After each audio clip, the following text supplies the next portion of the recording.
Hello, good morning बच्चों, कैसे हो आप सब।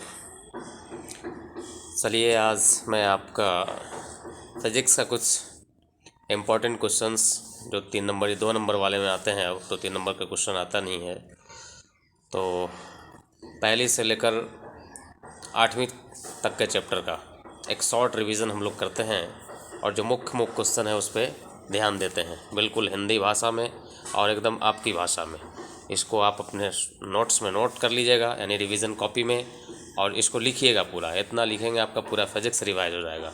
इसलिए वीडियो को पूरा ध्यान से देखें, कई बार देखें और अपने दोस्तों को फॉरवर्ड करें जो 2 तारीख से एग्ज़ाम देने वाले हैं, उनके लिए बहुत ही उपयोगी है ये। चलिए तो स्टार्ट करते हैं हम लोग। चलिए, बोर्ड्स के लिए बहुत इंपॉर्टेंट टॉपिक्स है। तो सबसे पहला टॉपिक हम लोग इलेक्ट्रोस्टैट से शुरू किए हैं, इलेक्ट्रिक डाइपोल से, जिसको विद्युत द्विध्रुव कहते थे हम लोग। हेडिंग दिया हुआ है कि एक समान विद्युत क्षेत्र में रखे विद्युत द्विध्रुव पर लगने वाले बल आघूर्ण का व्यंजक प्राप्त करें। ये एक समान विद्युत क्षेत्र है, जो ऐसे ऐसे एरो बनाया हुआ है इस तरह से, ये एक समान विद्युत क्षेत्र है, यानी विद्युत क्षेत्र की दिशा उस तरफ है, और इसमें एक विद्युत द्विध्रुव को रखा गया है इस तरह से। तो इस पर जो लगने वाला बल होता है, एक होता है इस दिशा में और एक होता है इस दिशा में, जस्ट इसके अपोजिट में। तो ये दोनों बल को एक साथ बोला जाता है बल आघूर्ण, क्योंकि ये दोनों बल मिलकर के इस डायपोल को मूव करवाते हैं, इसमें घूर्णन करवाते हैं, इसलिए नाम है इसका विद्युत द्विध्रुव।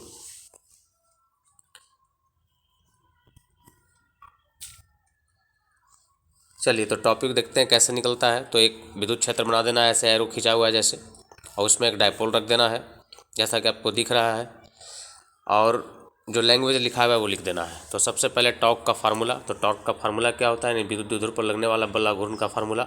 तो बल आघूर्ण का फार्मूला है लंब इंटू लंबवत दूरी, लंब इंटू लंबवत दूरी। ये आपका विद्युत द्विध्रुव का फार्मूला हो गया कि विद्युत द्विध्रुव पर लगने वाला बल आघूर्ण कितना है, तो जितना बल लग रहा है, और लंबवत दूरी कितनी है, तो बल लग रहा है, बल बराबर क्या फार्मूला होता है, F बराबर Q इंटू ई। ये बल का फार्मूला हो गया। तो दोनों तरफ बल सेम लगता है, इसलिए कोई एक बल ले लेंगे, क्यू ई हो गया, और उसके बीच की लंबवत दूरी ये है लंबवत दूरी। तो लंबवत दूरी निकालने के लिए आप साइन थीटा कॉस थीटा का यूज कर लेंगे।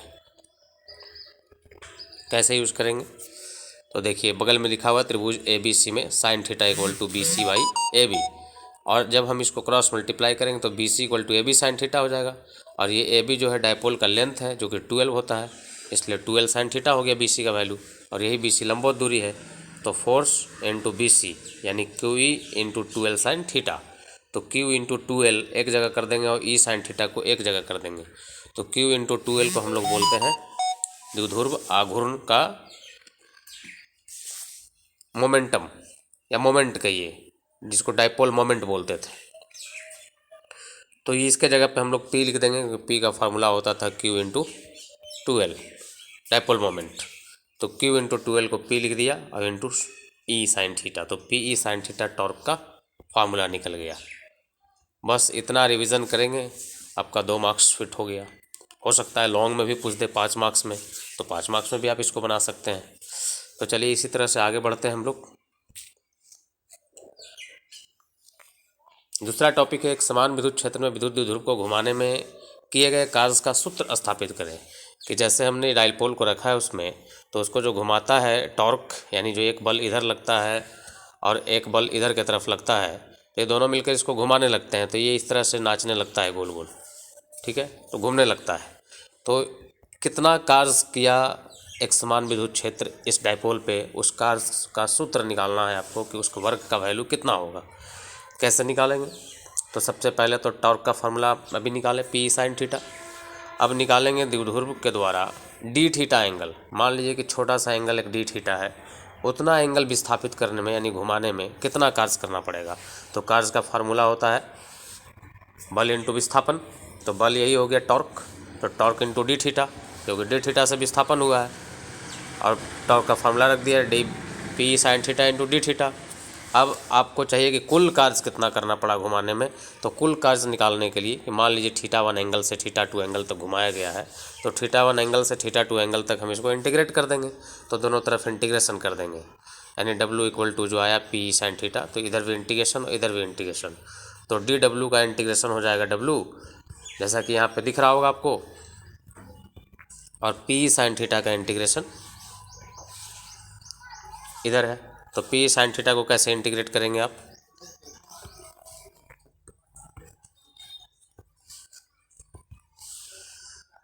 तो P आपका कांस्टेंट है, क्योंकि ना विद्युत क्षेत्र बदलेगा ना उसका डायपोल मोमेंट बदलेगा। बाहर निकाल दिया, sin θ का इंटीग्रेशन हो गया माइनस कॉस θ, वैल्यू रख दिया, लिमिट रख दिया θ1 से θ2, ये आपका एक्सप्रेशन निकल गया वर्क का। अगला आते हैं कैपेसिटर में, जिसको बोलते थे संधारित्र। उसमें था समांतर प्लेट्स की धारिता का क्या प्रभाव पड़ता है जब उसके बीच में कुछ ऑब्जेक्ट्स रखे जाएं या कुछ दूसरे तरह का माध्यम रखा जाए जिसका परावैद्युतांक आपको दिया रहेगा तब। तो समांतर प्लेट संधारित्र की धारिता, यानी एक प्लेट ऐसे रखा हुआ है, इस पे प्लस चार्ज है तो एक पे माइनस चार्ज होता है, तो इसकी धारिता कितनी होती है, तो दोनों के बीच में, दोनों प्लेट के बीच की दूरी दिया रहेगा d, और एप्सिलॉन नॉट आपका रहेगा परावैद्युतांक, और क्षेत्रफल रहेगा किसी प्लेट ए का या बी का, किसी प्लेट का क्षेत्रफल दिया रहेगा। तो धारिता का फॉर्मूला होता है समांतर प्लेट की धारिता -c बराबर एप्सिलॉन नॉट इंटू A/d। ठीक है। यदि प्लेटों के बीच की दूरी, अब देखिएगा केस पहला, दूसरा और तीसरा, पहला केस, दूसरा केस और तीसरा केस, ये तीनों इंपॉर्टेंट है, ऑब्जेक्टिव में भी पूछ सकता है, सब्जेक्टिव में भी आ सकता है, कि यदि प्लेटों के बीच की दूरी दुगनी कर दिया जाए तब क्या होगा। तो देखिए d डैश, मान लीजिए कि दूरी है d डैश, तो d डैश का वैल्यू कितना हो गया 2d। अब यहाँ d की जगह आप 2d रखेंगे तो धारिता कितना हो जाएगा, आधा हो जाएगा, क्योंकि d नीचे में है। अब कह रहा है प्लेटों का क्षेत्रफल यदि आधा कर दिया जाए, तो प्लेट का क्षेत्रफल ऊपर में है, तो प्लेट के क्षेत्रफल के समानुपाती होता है वो, यदि इसको आधा करेंगे तो धारिता भी आधी हो जाएगी। फिर कह रहा है कि प्लेटों के बीच का परावैद्युतांक, तो ये भी ऊपर में है, उसके भी समानुपाती होगा। तो अब कह रहा है कि उसको यदि माध्यम को बीच भर दिया जाए, प्लेटों के बीच परावैद्युत माध्यम भर दिया जाए तब क्या होगा। तो परावैद्युत माध्यम भरेंगे तो एप्सिलॉन नॉट बदलेगा, उसमें कुछ धारिता बढ़ेगी, तो धारिता उसकी बढ़ जाएगी। क्लियर है। आगे बढ़ते हैं हम लोग। अगला है किसी विलगित गोलीय चालक की धारिता के लिए व्यंजक ज्ञात करें। गोलीय चालक, एक गोला है, स्फीयर है मान लीजिए इस तरह का, इसके ऊपर पॉजिटिव चार्ज है, तो इसके लिए धारिता, और एक और इसके जस्ट पैरेलल ऐसे है, यानी पैरेलल गोला, एक गोला दूसरे गोला के अंदर ऐसे कह सकते हैं, तो इसी को विलगित गोलीय चालक कहते हैं। तो अब आपको बताना है कि इसकी धारिता क्या होगी, यानी कि ये भी एक कैपेसिटर की तरह हो गया, जैसा अभी पैरेलल प्लेट कैपेसिटर था, ये तो पैरेलल गोले हो गए दो तरह के। तो इसकी धारिता का व्यंजक यहाँ प्राप्त किया गया है। आपको एटलीस्ट फार्मूला याद रखना है कि कैपेसिटर कितना होता है गोलीय चालक का, तो 4πε0 r। कैसे निकला है, बहुत सिंपल भाषा में लिखा हुआ है, पहले भी आपको मैं बता चुका हूँ, रिवीजन है तो थोड़ा फास्ट करते हैं, वीडियो बहुत लंबा हो जाएगा। आगे है किसी चालक में प्रवाहित धारा और इसमें मुक्त इलेक्ट्रॉनों के अनुगमन वेग में संबंध स्थापित करें। मुक्त इलेक्ट्रॉन्स यानी जो फ्री इलेक्ट्रॉन्स होते हैं चालक में, वही जब फ्लो करते हैं तो धारा प्रवाहित होती है, तो उसके अनुगमन वेग में और प्रवाहित धारा में, यानी I और अनुगमन वेग मान लीजिए V, जिसको हम लोग VD से डिनोट करते हैं, ड्रिफ्ट वेलोसिटी। तो I और VD में संबंध स्थापित करना है कि इन दोनों में क्या रिलेशन है। ठीक है, तो कैसे आप निकालेंगे इस रिलेशन को, तो अनुगमन वेग का फार्मूला डिफिनेशन लिख दिया विद्युत धारा का और संबंध के लिए, तो I बराबर Q/T, स्टार्टिंग में पढ़ा जाता है कि बहने वाली धारा का फार्मूला क्या होता है, तो आवेश बटा समय, यानी प्रत्येक अंक समय में बहने वाली आवेश की मात्रा को हम लोग धारा कहते हैं। और यहीं से आगे बढ़ते चले जाएंगे तो देखिए फाइनल रिलेशन निकलेगा I = NEA × VD।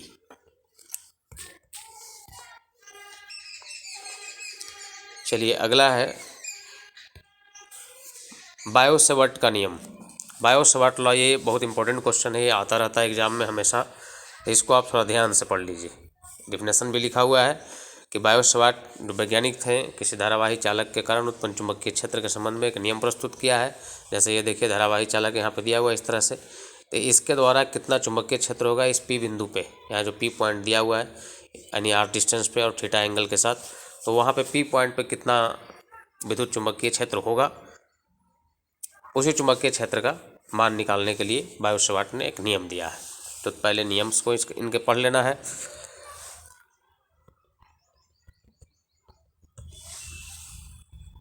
और इस नियम किन किन बातों पर निर्भर करता है, तो पहला हम लिखा हुआ है कि चुंबकीय क्षेत्र जो होता है धारा के समानुपाती होता है, तार के लेंथ का समानुपाती होता है और साइन के अनुक्रमानुपाती होता है। साइन मतलब जो एंगल है थीटा, उसमें यदि साइन वैल्यू लिया जाए तो उसके अनुक्रमानुपाती होता है।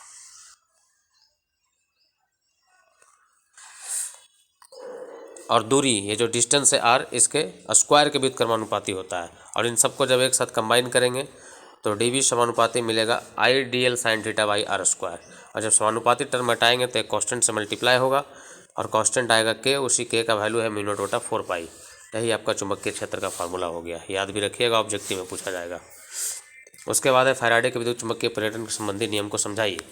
विद्युत चुंबकीय प्रेरण का नियम आपको मैं शॉर्ट में बता दूं। फैराडे साहब ने कहा था कि किसी एक कॉइल के पास यानी किसी एक कुंडली के पास यदि दूसरे कुंडली को लाया जाए और एक कुंडली में धारा प्रवाहित हो रही हो, यानी एक कुंडली से विद्युत धारा बह रही हो और दूसरी कुंडली में धारा नहीं बह रही हो, और यदि दोनों कुंडली के बीच का जो वेग है, क्या बोल सकते हैं उसको, संबंधित वेग जो रिलेटिव मोशन है, रिलेटिव वेलोसिटी यदि चेंज करता रहे, यानी ये कुंडली इसके पास आता जाता रहे या ये कुंडली इसके पास आता जाता रहे, तो जिस कुंडली में धारा प्रवाहित नहीं हो रही थी उसमें भी एक धारा प्रवाहित होने लगती है, अपने आप इंड्यूस हो जाता है। इसी को बोला जाता है इंड्यूस करंट। और इस घटना को बोलते थे विद्युत चुंबकीय प्रेरण। कि ये जो चुंबकीय के कारण, यानी इस कॉइल के चुंबकीय क्षेत्र के कारण, चुंबकीय क्षेत्र में परिवर्तन के कारण जो इस कॉइल के अंदर धारा प्रेरित हुआ, इसलिए इस घटना का नाम रख दिया गया विद्युत चुंबकीय प्रेरण। तो दो तरह का नियम दिए थे फैराडे साहब, उन दोनों नियम को, फर्स्ट लॉ यहाँ लिखा हुआ है। चलते हैं सेकेंड लॉ में। सेकेंड लॉ यहाँ लिखा हुआ है, द्वितीय नियम। दोनों को आप अच्छे से ध्यान से देख लीजिए, फार्मूले याद कर लीजिए। आगे अनुनादी परिपथ किसे कहते हैं। LCR श्रेणी अनुनादी परिपथ के लिए आवृत्ति का व्यंजक प्राप्त करें।